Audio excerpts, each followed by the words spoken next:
নমস্কার, আমি সুদীপা। দিকশূন্যপুর রিসর্টের তরফ থেকে ২ রাত্রি ৩ দিনের যে ট্যুর প্যাকেজটি চলছে, তার দ্বিতীয় দিনের যে 7 পয়েন্ট সাইট সিন আমরা ঘোরাই। হ্যাঁ, সেই সাইট সিনে আগে আপনাদের কয়েকটা পয়েন্ট আমি ঘুরিয়ে দেখিয়েছিলাম আগের আমার ব্লগে। আজকে বাদবাকিটা আমরা আপনাদেরকে দেখাবো। চলুন ঘুরে আসি। আমাদের আজকের গন্তব্যে পৌঁছতে কিন্তু সময় লাগবে প্রায় ১.৫ ঘন্টা মতন। কারণ আমাদের লাটাগুড়ি থেকে মানে দিকশূন্যপুর থেকে যে গন্তব্যে আমরা আজকে যাব, সে কিন্তু প্রায় 60 কিলোমিটার পড়বে। পাহাড়ি রাস্তা একেতে, তাই মোটামুটি ১.৫ ঘন্টার মতন আমাদের লাগবে। আমরা প্রায় লাটাগুড়ি হয়ে, চালসা হয়ে, খুনিয়ামোড় হয়ে, চাপড়ামারি রোড ধরে আমরা চলছি আমাদের গন্তব্যের দিকে। এই যে এবার আপনাদেরকে একটা জিনিস দেখাই আমি। এই যে রেল লাইনটা দেখাচ্ছি, রেল লাইনটার পাশেই দেখুন, আমি আপনাদেরকে ডিটেলসে দেখাচ্ছি, একটা লেভেল ক্রসিং আছে। দেখুন, এই লাইনটা কিন্তু একদম জঙ্গলের মধ্যে দিয়ে এসছে, একদম জঙ্গলের মধ্যে দিয়ে। আর আচ্ছা, এই যে চোঙটা দেখতে পাচ্ছেন না, এই চোঙটার পাশে যে স্পিকারটা আছে, এই স্পিকারটা দিয়ে কিন্তু একটা ভাইটাল কাজ করা হয়। সেটা হচ্ছে এই জঙ্গলের মধ্যে যখন, এই রেল লাইনের মধ্যে যখন হাতি চলে আসে, তখন তাকে সরানোর জন্যে ওই স্পিকারটা দিয়ে একটা মৌমাছির ঝাঁকের যে আওয়াজটা হয় না, সেই আওয়াজটা ওই স্পিকার দিয়ে মানে চালানো হয়, যাতে হাতির দল ভয়ে সরে যায়। ভীষণ ভাইটাল কিন্তু একটা কাজ মানে ওই স্পিকারটার। এই যে আমরা চলে এসেছি আজকে আমাদের প্রথম গন্তব্যে, যার নাম হচ্ছে ঝালং। এটা হচ্ছে ঝালং ভিউ পয়েন্ট। সবুজ আর সবুজ, নিচ থেকে বয়ে চলছে জলঢাকা নদী।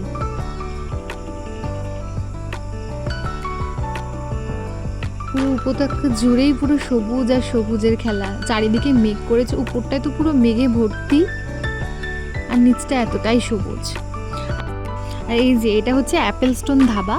আপনারা যদি 7 পয়েন্ট ঘুরতে আসেন, তাহলে কিন্তু দুপুরের লাঞ্চটা কিন্তু এখানেই সারতে পারেন। ভীষণ ভালো খাবার দাবার পাওয়া যায় এখানে, খুবই ভালো, এবং প্রেজেন্টেশনটাও খুব সুন্দর।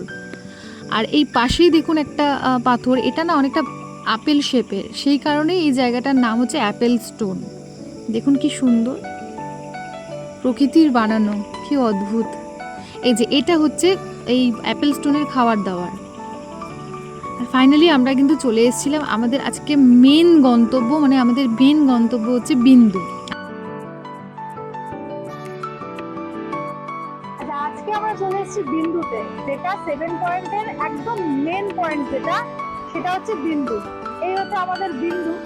আচ্ছা, প্রথমেই বলে রাখি, আমাদের রিসর্ট থেকে যদি আপনি বিন্দুতে আসেন, তাহলে কিন্তু মোটামুটি 1.5 ঘন্টা মতো সময় লাগবে, 60 কিলোমিটার আর কি। আর বিন্দুতে কি কি আছে সেটা আমি বলি, মানে বিন্দুর আশেপাশটা আমি বলি। বিন্দুর এদিকটা আছে ইন্ডিয়া, আর ওই দিকটা হচ্ছে ভুটান, মানে ওই পাটটা হচ্ছে ভুটান, ওই পাটটা।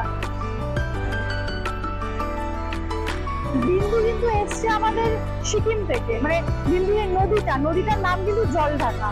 এই জলঢাকা নদী এসছে সিকিম থেকে, সিকিম থেকে উৎপত্তি হয়ে ভুটান হয়ে এসছে আমাদের ইন্ডিয়াতে, মানে আমাদের পশ্চিমবঙ্গ থেকে বয়ে যাচ্ছে। ও পাশটা পুরোটাই ভুটান। আর একটা কথা বলি, সেটা হচ্ছে বিন্দু ড্যাম থেকে কিন্তু ইলেকট্রিসিটি উৎপন্ন হয়। এটা হয়তো অনেকে না জানা থাকতে পারে, এই বিন্দু থেকেই কিন্তু হয়। জলের স্রোতটা দেখুন একবার। ওই যে আগেই বলে রেখেছি, 7 পয়েন্টের আগে 3টে পয়েন্ট দেখা থেকে আমি বলেছিলাম যে এই বর্ষাকালটাই কিন্তু ডুয়ার্সে প্রতিটা নদীতে এরকম ভরা জল দেখতে পারবেন। বিন্দুর আশেপাশটাও কিন্তু ভীষণ সুন্দর। এগুলোই তো ডুয়ার্সের সৌন্দর্য বাড়ায়। চারিপাশটা একবার ঘুরে দেখুন, কি মায়াবী।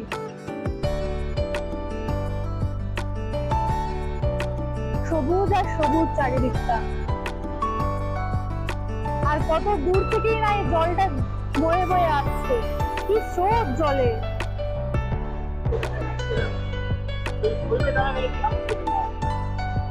এখানে প্রচুর দোকানও আছে।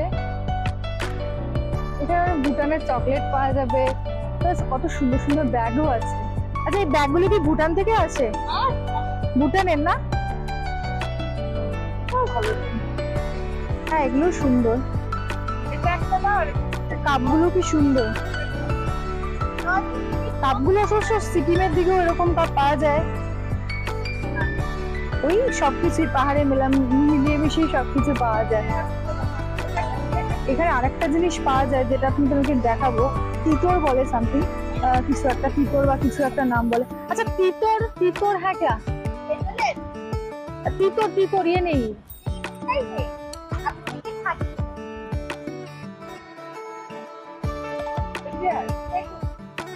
नहीं और एक होता है ना थोड़ा सा प्लेन टाइपेর, না ওটা আমি কোথাও পাইনি।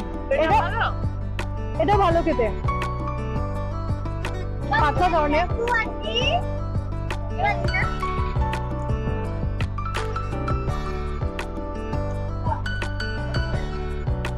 বাহ,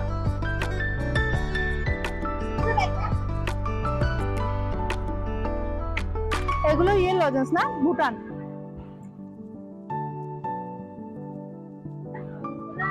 ভুটানি লজেন্স এগুলো, মানে ভুটানি পাওয়া যায়। এটা কি ও कौन समझी दादा? কোন লজেন্স? এটা কি লজেন্স? বিন্দুতে আসলে এগুলো মাছ, এগুলো নিতেই হবে, হেভি টেস্ট খেতে। আর বিশেষ করে এই যে এটা, এটা আমাকে দিল, এটা কিন্তু হেভি টেস্ট খেতে। এটার নাম কি? তেঁতুলের লাড্ডু। আচ্ছা, এটা তেঁতুলের লাড্ডু। যারা টক ভালোবাসে তাদের কাছে এটা খুব পছন্দের হবে।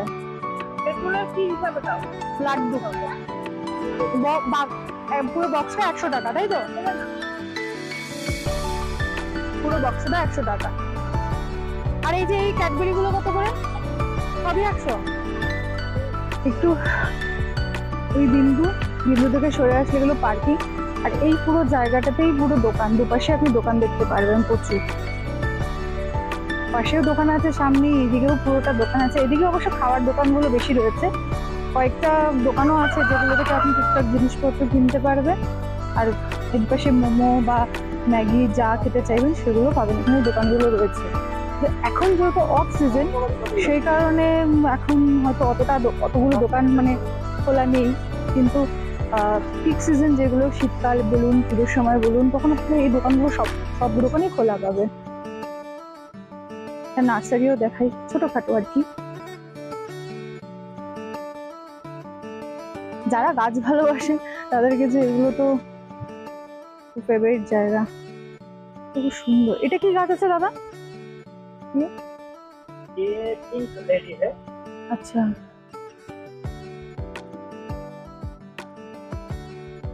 এটা প্রথমবার দেখলাম এরকম গাছ, কালারটা সুন্দর। এটা দেখো, বিন্দুও দেখা যাচ্ছে পাশ থেকে। একটা ছোট্ট একটা হোটেলের মতন, আপনি এখানে অবশ্য খেতে পারবেন মোমো বা ম্যাগি বা ওয়াই এগুলো সব পাওয়া যায় এখানে। এই যে চলে এসছে আমাদের মোমো, সুন্দর দেখতে, খেতে তো আরো ভালো হবে।